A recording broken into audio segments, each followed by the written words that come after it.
Good morning, everybody. Yeah, so first off, we're going to talk about an introduction to threat modeling. Just a little bit about me. My name is Greg Horton, pronouns he, him. For the last 2 years, I've been doing product security at Slack. I'm responsible for launching our Security Champions program and our threat modeling project. Previously, I was a web developer, QA engineer, DevOps engineer, bicycle mechanic, and I've also been known to do security trainings for activists from time to time. My current pandemic passions, first off, ham radio, as you can see. I have a fancy antenna and a chair. I went and sat on a hill for a whole day and talked to people who were far away. And gardening, I like to grow food. And I found this week, I found a banana you can grow in places that get frost. So look it up. It's called an ice cream banana if you want to grow bananas. First off, let's talk what is threat modeling. You may have heard this term before. You don't exactly know what it means. It's easy to define it as a method for identifying, communicating, and understanding threats and mitigations to protect something of value.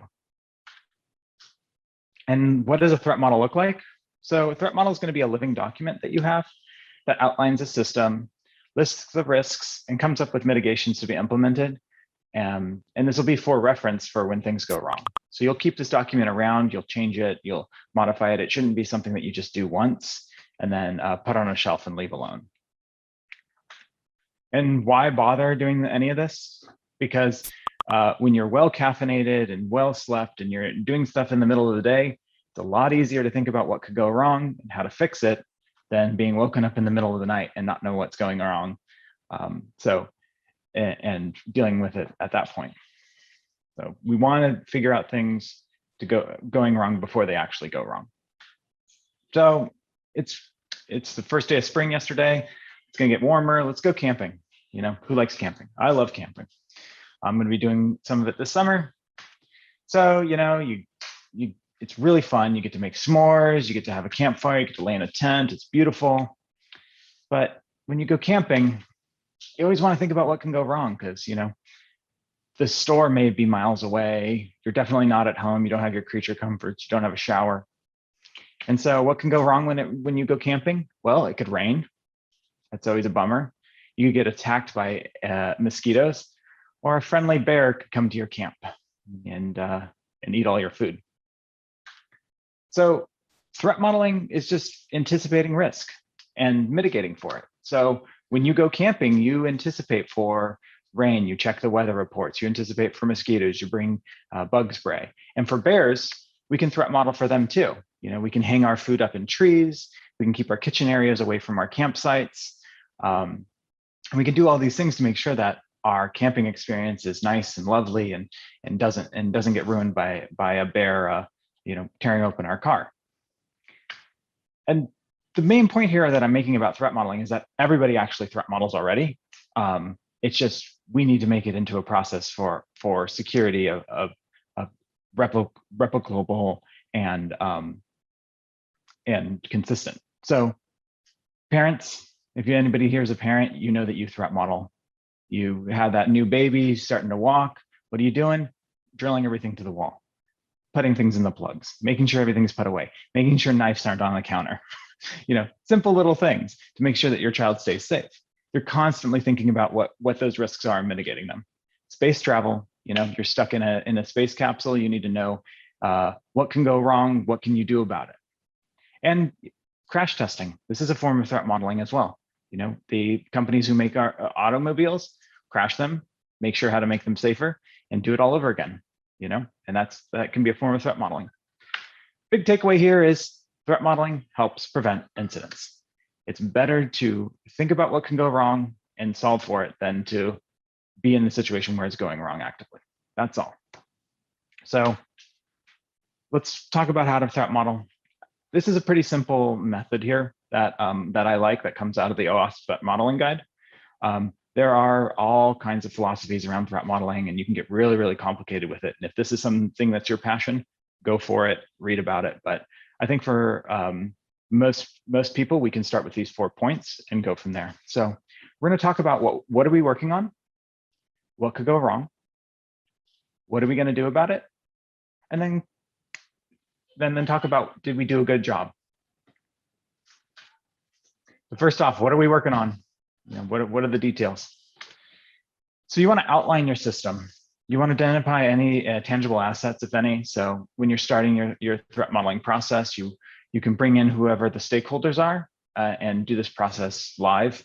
Or if you're working more alone, you can do it asynchronously about asking, okay, what systems do we have to look at? If you're at a smaller company, maybe it's just a web server, a database, a web application, et cetera. But if it's somewhere larger, you're going to need large architecture diagrams and understanding multiple systems and how they all fit together. You want to know how the system is built, and this can be the basics. It's like, what programming language are you using? What frameworks are you using? What kind of databases? How are things updated? Then you want to obtain the architecture diagrams, or oftentimes you're going to have to make them. The teams may not have made architecture diagrams when building their systems. They all know it in their heads, but they've never actually written it down. And your responsibility as the person who's doing the threat model is to say, okay, here's our system, and here's what it looks like. Because again, as I referenced in the beginning of the talk, you want to be able to reference this document when things go wrong. And so having it be the source of truth for what things look like is really, really useful. And then you want to think about, how does data flow through the system? If I'm a user on your site and I type my password into a box, where does it go? What systems does it touch? Does it go through things that I wouldn't expect? You'll want to know that.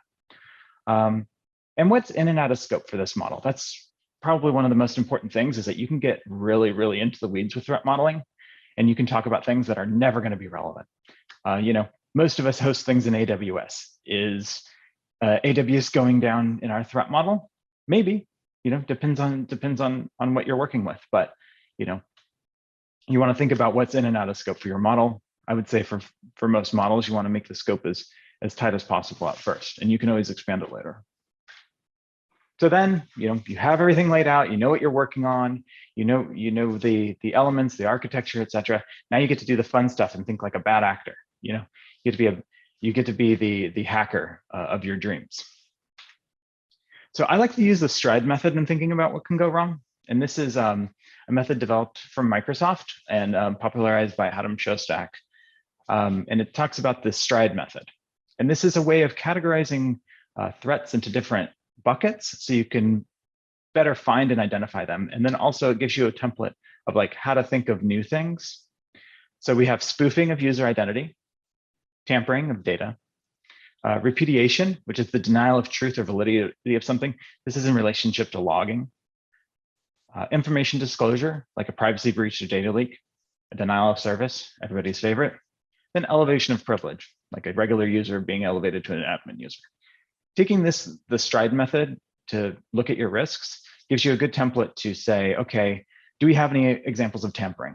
Oh yeah, I remember that this piece of data in this system can get tampered in this way. And you can go from there to drill down and find all those risks. So we have a big old system. We have everything that can go wrong. Now we get to say, what are we going to do about it? It's great to find out what's wrong, but with a threat model, you want to bring it full circle and figure out what the mitigations can be. So attack scenarios, you want to outline what it's going to look like. So you come up with some thing that can go wrong, outline how it could go wrong, and then you want to determine the risk. So this is about like likelihood and severity, which below I have a little chart that I like to reference when I'm doing my own threat modeling. If something is improbable, but if it happened, it was catastrophic, in this chart, that would be a medium, for example. And this may change with your work and whatever systems you're working with. You have to be the one to call it. But people also use CVSS scores to determine risk. But yeah, any type of risk determining is going to get you to a point where you can categorize your risks and your mitigations and prioritize them. You want to outline the mitigation steps with a timeline for remediation. I think it's always important that you can come up with how to fix something and then give the people working on the system and the developers sort of a time frame of which you think of like, how long will this take them, so they can prioritize it. And then I always like to file the mitigations in a bug tracking system.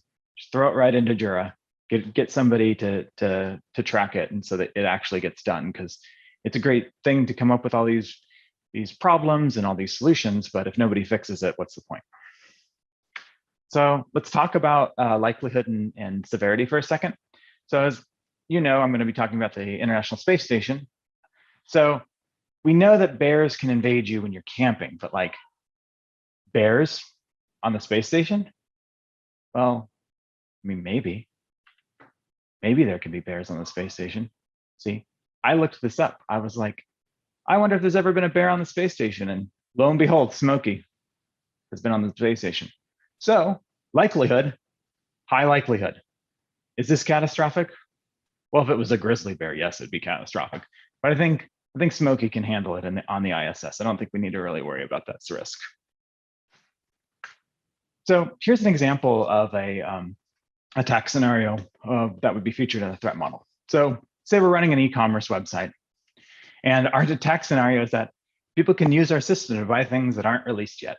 So, you know, you're sitting around, you're waiting for that new album, and you can just go to the URL and find it, and it's not released for another month. And in our system, let's say it's probable, and it would be a critical vulnerability for us. So our mitigation steps are put role limits on unreleased product endpoints. So only make sure that admins can access those endpoints. And then you can limit your APIs only to purchase things from released products. Say there's a database flag, for example, for products that are already released. And that if you hit the buy it now API, it won't go through unless it's a released product. So very simple example, you know, something that you could come up with during a threat modeling exercise.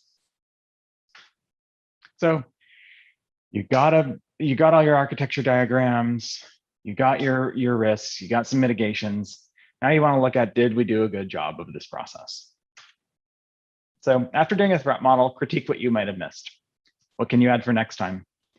I would say that threat modeling processes are evolving for whatever your company or your workplace is. It's like you're going to have threat modeling processes that bring everybody in the room and hash it all out, or you might have threat modeling processes that are more asynchronous, especially in the time of everybody working from home. Is like you have this document and you're like, hey, developers, can you fill out these questions or meet with me one-on-one to talk about it? But it's all about finding a process that works for you. I think that any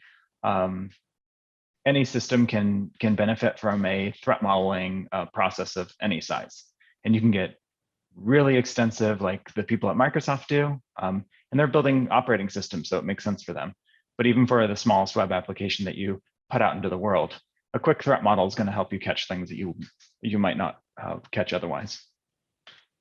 So when should you threat model? Like when should you bother doing this process? So you want to do it when a system's being built. I would say right after you get the tech spec. It's a really good time because you don't want developers to be writing things that you could have solved for early in the process. When you're making changes to a system, you know, when things are drastically changing with that, it's a good time to just sit down and reassess. Okay, are our risks the same? Are our mitigations sufficient? Should we be changing anything?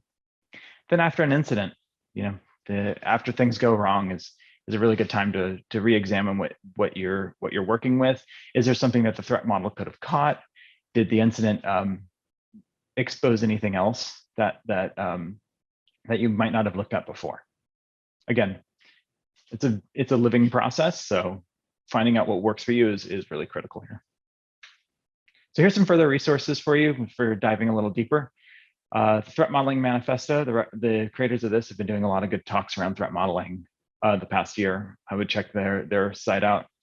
Adam Shostak's book, Threat Modeling Designing for Security, is the expert text here. There's another new book, Threat Modeling, a Practical Guide for Development. That's pretty good. And then the OWASP Threat Modeling Guide, if you can take one link here and read through it after today, I would suggest that one.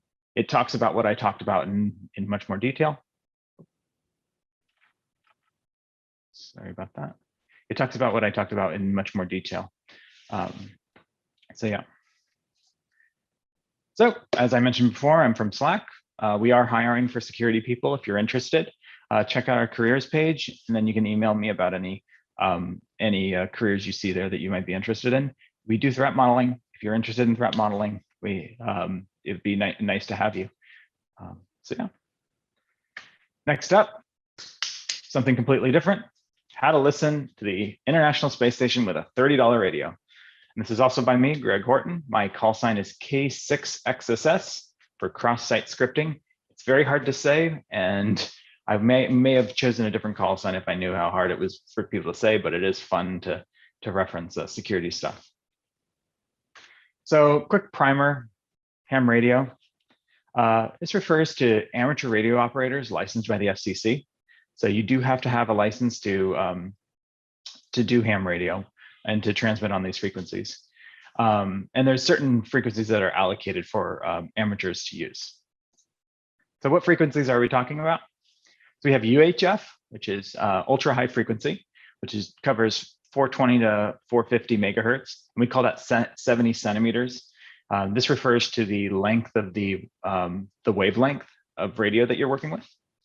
We have VHF, which is 144 megahertz to 148, very high frequency, 2 meter. So that's a 2 meter a length of frequency.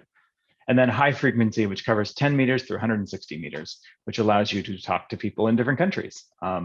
When the conditions are right, I can hear people, I'm in California, and I can hear people in Japan, and I can talk to people in Russia, which is pretty cool.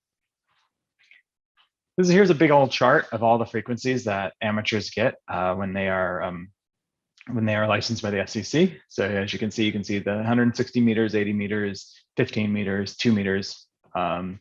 There's also some microwave frequencies that you get. So if you're into playing with microwave radios, you could do that too as an amateur. So radios. I've been interested in radio stuff for maybe a decade, but I didn't actually get my license until last year.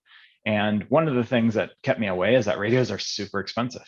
Like even a little handheld radio is over $100 usually. A few years ago, a Chinese company brought a cheaper version to market. It's the Baofeng UV5R. I have it right here in bright red. These are 30 to 50 bucks on Amazon. They are 4 watts. They can transmit and receive on UHF and VHF frequencies. There's no limits on them, so they're pretty open, so be careful with them. I can pick up a police scanner on this. If I were to hit the PTT button, I might be able to transmit on it. That would be bad, that would break the rules.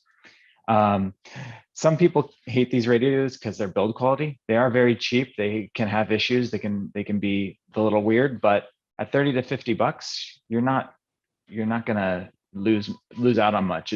It's even worth something to get, and throw it into a go bag, or just like have around for an emergency. So they're pretty useful little radios.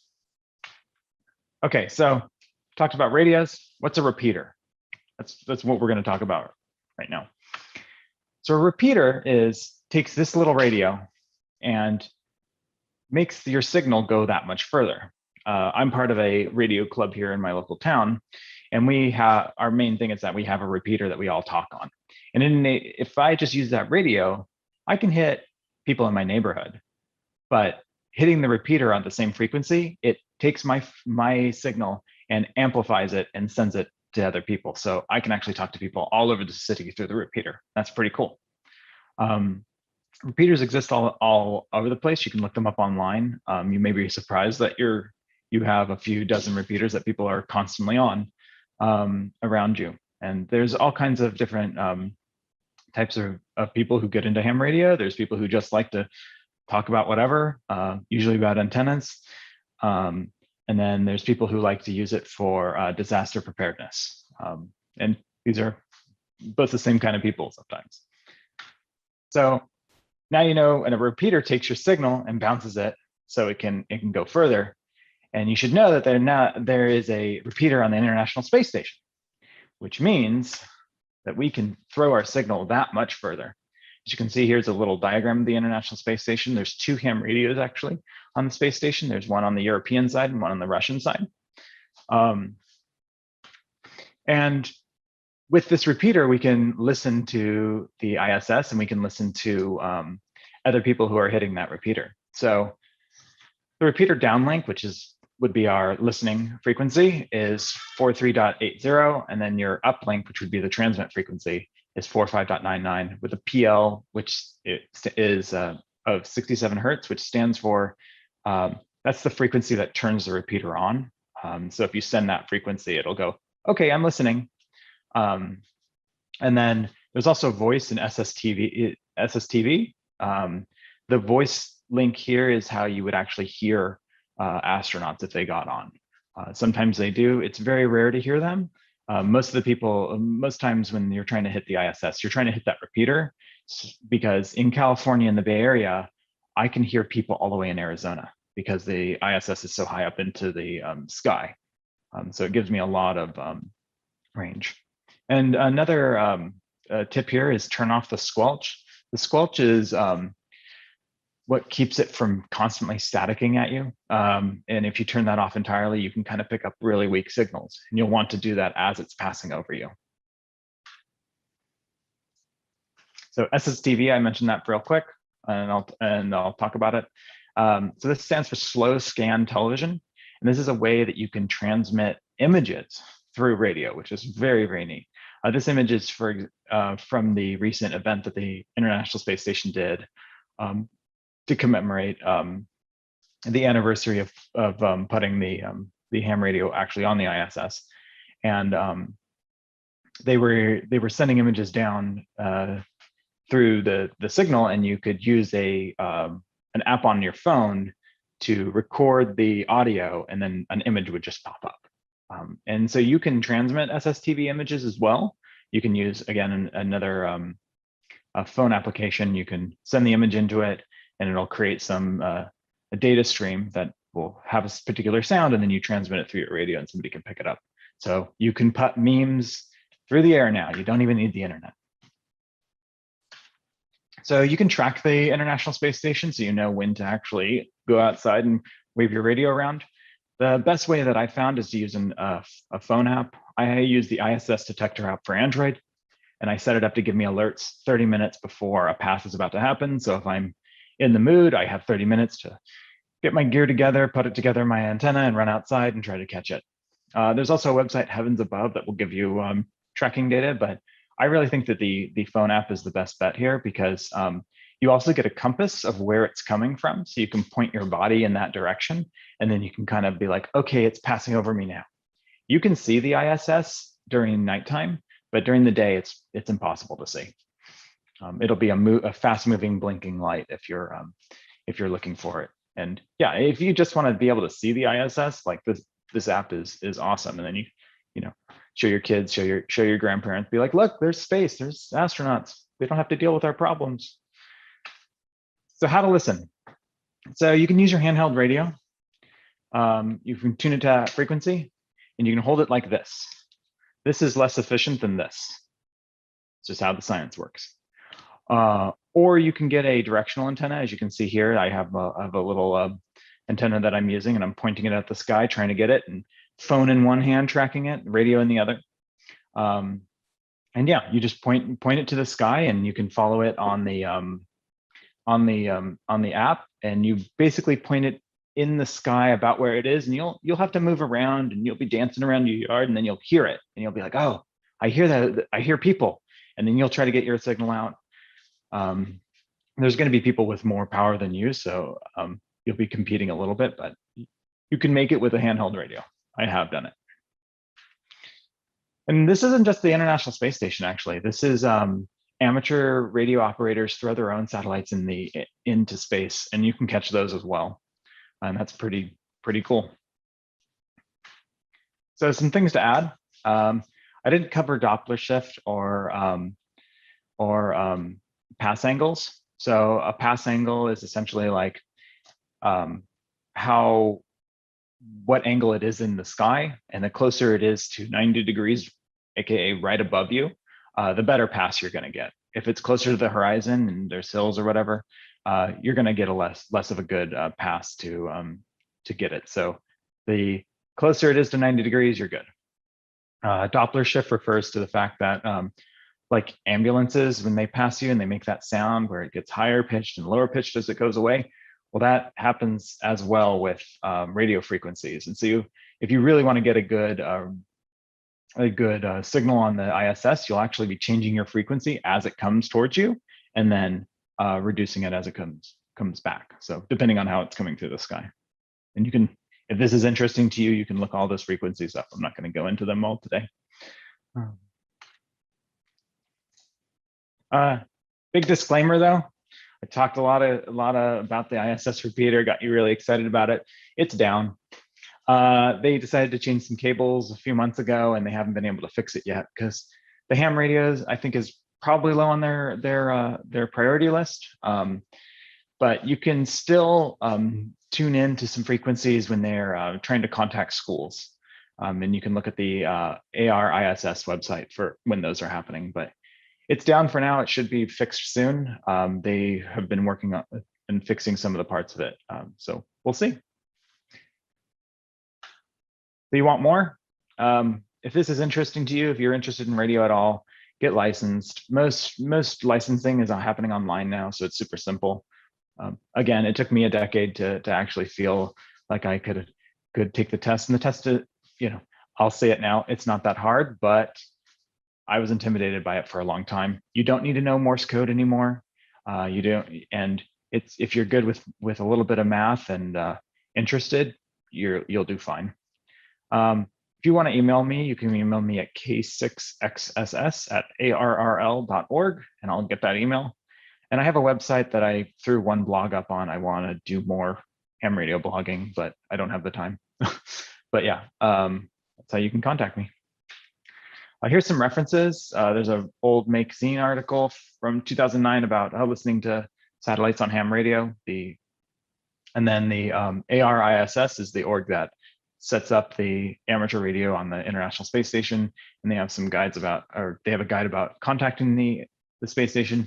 And then AMSAT.org is a tracker of all the amateur satellites, plus the ISS repeater. And that status website will tell you if anybody has heard the space station in a while.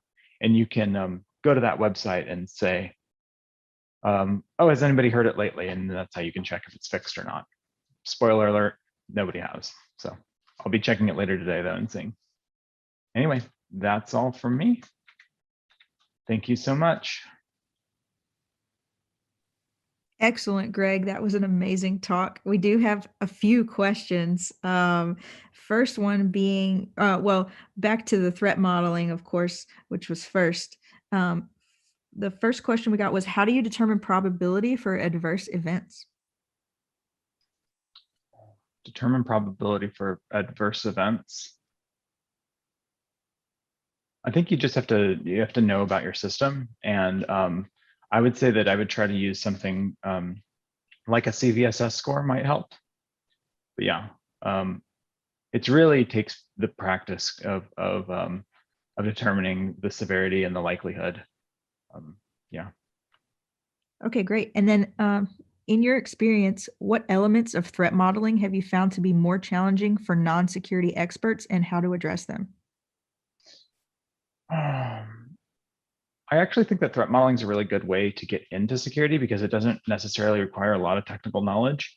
But I would say the mitigation pathways, I think, are the most difficult. And I would say not necessarily non-technical, but for the people who aren't familiar with the system. For example, being in security, I think that like a lot of us, we didn't build it necessarily. So we don't know all the different elements. And I think that means that it's really important to bring in the stakeholders and the people who built the system to do the threat model. So you know that those mitigations are like safe and sound and make sense for whatever system you're dealing with. So yeah, but I think like thinking like a bad person, that's easy, that's what we do, so. Right, okay. Great. And then how deep do you go into your threat modeling? And they gave a great example of, for example, say you look at threat models for YubiKeys. How do you account for things like your user's dog swallows the key so they lose access? Is that too deep to go? I would consider that out of scope for me. I mean, yeah, like if you have a dog that likes to eat things, I guess then in your threat model, that is high likelihood. And in the world of like a distributed work, that would be kind of critical because you wouldn't be able to access things for like a week because you have to be mailed a new one. But yeah, I would say that once things start getting fun and silly, you probably need to reel it back. But like there's an element to like having fun during a threat modeling session. We usually limit ours to 90 minutes, where we I didn't talk about a lot about our processes, but we bring in developers to talk with us about their system, and we just go through everything that can go wrong, and then we can go through how to fix it. And so in that timeline, like trying to keep that tight, I think is like how not to go too far into the weeds of like what's likely for what you're doing. So yeah. Right, right. Okay, and then is there a suggested pathway to get some experience before applying for threat modeling roles, or even other skills that would be helpful to get started? I would say do it, like, and if you're already working in a tech role, encourage your, like if you're a developer, I come from web development, so this is how I'm thinking, is like when you're working on a tech spec and you're a developer, just throw in a security section, throw in a mini threat model, you know, do like a 20-minute threat model with yourself and think of like, okay, what can go wrong with this system, and write that out. The books that I mentioned though are essential to I think the threat modeling ecosystem, and like if you read through those, you'll have a really good idea of what to do. But I think it also comes out of doing it and figuring out what works for your company or your organization. Okay, and then do you recommend a site like Radio Reference for finding frequencies? Yeah, radio reference is great. I think I have one of the apps on my phone, but yeah, I use that to find different repeaters around me. And you can also I'm forgetting the site, but there's like any of the sites that have like place scanner frequencies that are live, you can actually just listen to the repeaters there. And that if you don't have a radio yet, that might be a good idea. There's also something called Utah SDR, which stands for Software Defined Radio.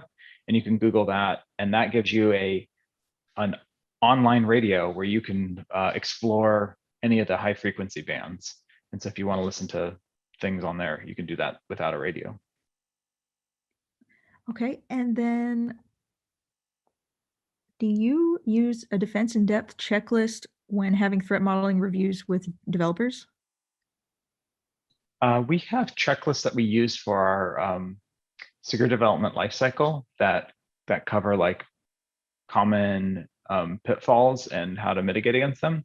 But for our threat modeling, yeah, that's kind of a different part at Slack of like, we have our checklist that we produce for every project that developers are expected to go through, and then they come to us with any questions. But yeah, we don't use that for our threat modeling yet. But I'd like to.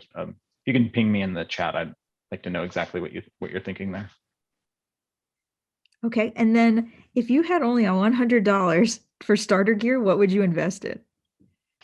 A Baofeng radio, a long antenna for it because it comes with a little short little rubber ducky, and I don't know, that would get you about $60 and you'd be okay. Yeah, trying to think of what else I would have. I mean, the prices go up so quick. You can blink and spend like $2,000 on a shack. But yeah, like a good a little Baofeng and a good antenna, and then looking at upgrading your radio from there is getting like a one that can do digital modes, because that's kind of opens you up to being able to connect to all kinds of different things and like getting on the internet with your little HT. So, yeah. And just to be clear, with the Baofeng radio, you can use it before you get licensed, correct? Like you can listen on frequencies, you just can't transmit anything. Is that right? Yes, legally. Like, yeah, but like, I mean, you can push the button and it'll do whatever. It doesn't prevent you from anything. But yeah, yeah, you can listen all day long. I had my Baofeng for a year before I got licensed because I heard about a cool little radio, and of course I bought it. right. Yeah, but yeah, you can buy it today and use it. But yeah. Then were there any study guides you would suggest for the radio exam? Yeah, sorry, I didn't cover that. Hamstudy.org is amazing. They make a phone app that's not free, but it's worth the few bucks. And it'll grind you through the questions. So the thing about ham radio licensing is that it's a pool of questions. So it's not like you don't have to do like an essay or anything to get licensed. So if you just grind on the questions and you memorize the answers, you can pass the test. And I actually suggest that for people who are getting started, because you're going to do all your learning when you have your radio, when you're getting into it. And once you learn the questions to get the license, then that opens the door. It's not until you get into some of the more advanced licensing, like the amateur extra, which is the last one, where you really actually do need to start to know the material to pass the test. But yeah, put that on your phone, delete Instagram, delete Twitter, stop getting in arguments on the internet for a few months, and you'll be a license in no time at all. Excellent. Okay, and then what does programmable aspect mean? What does the programmable aspect mean of a handheld radio? The programmable aspect. So for the Baofengs, you can program them with a program called Chirp, which that just means putting in all the frequencies. If you're talking about digital modes, that's just like digital versus analog audio. But yeah, like you can program the radios to. I have mine programmed with. I uploaded all the repeaters around me within like a certain radius. I think I did 50 miles, and I just put them on my radio, and then I'll scan through them to find things. So yeah. Got it. And for the antenna, will any antenna extender do, or do you have to look for something specific for the Baofeng? It should match the right. So I have the signal stick, what it's called, and this is from the people who make hamstudy.org, and that's one of the ways they make money because their website is free. You want to make sure that it's the right adapter. I don't know if you can see that on the camera, but like that is a unfortunately named female adapter, and this is a unfortunately named male adapter, input output, and that's what you would need. SMA is the type of adapter that you're working with. Excellent, thanks. I know we have a couple more minutes, but okay, here's another. How does the Baofeng compare to something like the DVB-T or the DAB RTL SDR? Well, if you're talking about an SDR, that's different, and you're probably not going to be able to transmit on it unless it's a very expensive one. I mean, the Baofeng is a analog transmit receive radio, so that's the difference there. I will look at your question though. I don't know exactly what you're talking about. I'm very new, and also if you are into a hobby where you can get lost in the weeds of, like, there is a million ways to go in ham radio. Like, again, I mentioned microwave. There is people who set up emergency microwave internet backbones, which is really cool. There's people who do high frequency stuff and try to talk across the world. There's digital modes on high frequency where you just send little tiny packets and people send little tiny packets back to you. It's like the sky's the limit once you open the door. And then I think, do you ever get on the WINS system? I haven't yet, but yeah, I mostly have been doing my digital stuff is like FT8, which the person who asked this question probably knows what that is. But no, I haven't gotten on the WIN system yet. But yeah, you can send email on ham radio now too, so that's part of the WIN system. Pretty cool. And for noobs, can you tell us what the WINS system is? I think it's like internet enabled ham radio. Again, I haven't dived too much into it, but it's like internet over ham radio. But somebody probably can answer it better than I can in chat. But yeah. Yeah, Ed, please answer that in the chat. Thanks. I think another question that the audience once answered is, where did you get your shirt? Oh, I would have to take it off and look at the tag, and I'm not going to do that. I think actually this one was from Target. Yeah, definitely. Target for the win. Awesome. Okay, and then I know you did mention that the repeater is down. So what can somebody do now besides study for their test, obviously? what can you do in the meantime until it comes back up? If you're interested in space listening, again, there's other amateur satellites that are around and you can catch those. And those are also featured in the ISS detector app. And you can try to catch some of those if you're interested in just space stuff. As for listening, yeah, if you buy this radio and you want to see what to listen to, I would start hitting up the local repeaters around you and listening to those. Also, if you get really bored, you can just listen to the weather reports. The weather frequencies are always fun. Yeah, that's what I would suggest. But yeah, I mean, if this is something that's interesting to you at all, though, I really suggest getting a license. It'll take you a month of studying, probably less if you know how to study. Yeah. Excellent. Perfect. Thank you so much, Greg. This was awesome. Thank you. Have a great day, and thanks to everybody who came.